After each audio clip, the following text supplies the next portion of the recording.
You're hiking the Point Reyes National Seashore, and you bump into a mountain lion. Stay calm. You need to show it that you're not scared. Shout loudly at the lion. Wave your arms. If that doesn't work, start throwing rocks, branches, or anything else you can get your hands on. Aim at the ground in front of the lion. Never throw anything directly at it. That will only make it angrier. If the lion is getting closer, protect your most vulnerable spots. It will aim for the neck and try to grab your arms, so tilt your head forward and protect your neck. And don't make sweeping arm movements. When the lion realizes that you're not an easy opponent, it will probably back off and run away. You're in Yellowstone. Here you have to come face to face with the grizzly bear. It's drinking water from a creek. A safe distance is 200 feet. The grizzly has spotted you. It stands on its hind legs and looks in your direction. Now it's about the height of an average basketball player, and it weighs almost 800 pounds, so you don't stand a chance to win. You have to freeze in place. Grizzlies have poor eyesight, so it just might not see you. But then it starts walking in your direction. Don't turn your back to it, and don't even try to run as fast as you can. It will chase you. You need to seem bigger than you really are. Wave your arms and spread your legs a little wider. Always talk and shout at the bear. It will understand that you're not a humble deer.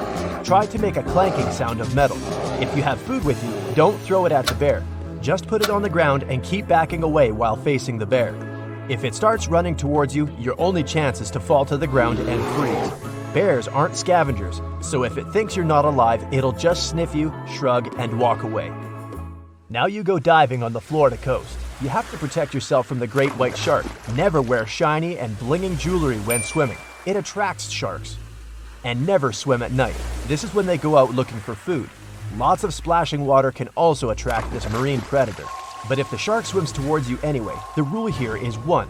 Do everything in your power to defeat it. Try to stay calm and swim to the shore. If the shark chooses you as food, there's only one thing that can scare it off. Try to punch the shark in the nose, eyes, or gills. Now you're in Africa. Here in the tall grass of the savannah, you see a lion, and worse, it sees you. The first thing you need to do is maintain eye contact. Don't turn your back to the lion and don't run. This 8-foot predator, weighing like 3 adults, is running at you at the speed of a car on the highway. But then it stops abruptly and continues to stare at you. Lions often make fake charges to frighten their opponent. At this point, you have to appear much bigger than you really are. Spread your arms and make loud noises. Then the lion can make another fake charge. And if you keep standing still, the lion will realize you're a strong opponent and go the other way. The female lion is way more dangerous than the male one. If it's guarding the babies, it won't stop and you won't stand a chance. Your safari jeep takes you to the next location. You see elephants peacefully drinking water. These guys can be 10 feet tall and weigh as much as 2 SUVs. They can even flip cars over with their powerful tusks. And now, one of them sees you and wags its big ears. It's bluffing. With those ears, the elephant wants to appear bigger and scare you away. It's also scared and won't run at you all the way. You must let the elephant know you're not threatening it. Don't yell or wave your arms. Take slow steps back until you leave the elephant's personal space. If it runs at you with ears to its head, it's not bluffing. Climbing a tree isn't a good option right now. It might ram the tree and you'll fall down. It might even tilt the tree with its strong trunk. You need to run in a zigzag pattern. The elephant is heavy and it's hard for it to change directions quickly, so gradually you'll start to pull away from it. But still remember that an elephant can run 25 miles per hour, so you'll unlikely escape from it. Now let's move on to the Nile River. It has the largest number of crocodiles in the world. If you're camping, take a distance of at least 160 feet from the shore. This way, the crocodile will not stumble upon your camp at night. Never take your eyes off the crocodile. It can take advantage of that moment and take you by surprise. Their top speed is only 10 miles per hour, but they can make charges at 40 feet per second from the water. So the only chance to survive is to stay out of the water. If not, the crocodile's weak points are the eyes, the tip of the nose, and the membrane in the throat. This membrane prevents water from entering the crocodile's throat. When running away from a crocodile, be careful not to bump into a hippopotamus. This is one of the most dangerous animals in the world. They can be the size of a business class car and weigh as much as a big elephant. And they can run as fast as horses, so they're sure to outrun you in a sprint. The main thing is to not frighten it. If you're standing far away, get its attention with a loud sound. Usually they will try to get away from you. Use this moment to back away too.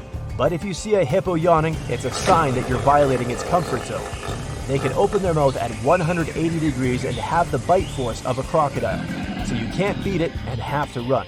The best option is to climb a tree or some kind of slope. Hippos have a hard time climbing high places, and if you manage to escape, you'd be one of the few people who survived a face-to-face encounter with a hippo. There's also buffaloes living here in the savannah. They can be as tall as an adult and weigh a whole ton. And unlike lions and elephants, they don't make a fake charge. If you see this machine running at you, it definitely has evil intentions. Their powerful horns and skull can bend sheets of metal. They can turn a new car into a pile of scrap metal. You can never outrun a buffalo, so your only option is to find the nearest tree and run to it before the buffalo even starts its charge. If you run into a snake, you need to freeze in place. There are endless species of snake, and you don't know if your opponent is venomous or not. So you definitely need to avoid getting bitten. Make smooth and slow backward movements. If the snake is following you, stop and start stomping your feet. The strong vibrations of the ground should scare it away. If the snake bit you anyway, try to remember exactly what it looked like. Better yet, take a picture of it. To neutralize the venom, you need to take an antidote to the specific venom of that species of snake.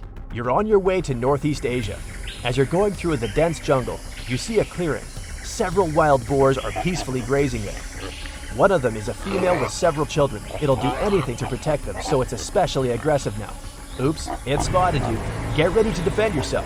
If the wild boar is making high-pitched, piercing cries, it's going to strike you. The first thing you need to do is to stay calm and stand still. You have a good chance that the boar will go on its way, but you see it starting to run. And now you have several options. A, you can run away. B, you can face the blow. And C, climb the nearest tree. The first option is wrong. Wild boars can run almost as fast as Usain Bolt, and when it catches up to you, its sharp tusks won't leave you a chance. Option B, stay where you are. Wrong. A wild boar can weigh as much as a motorcycle and be almost as long as an adult. A hit at 25 miles per hour will just knock you down. So the correct option is to climb the nearest tree. If there's no trees, then climb a car or a tall rock. You have to be in a higher position than the boar. When it realizes it can't reach you, it'll leave you alone. The most important thing is to stay away from wild boars. Never try to feed them or provoke them.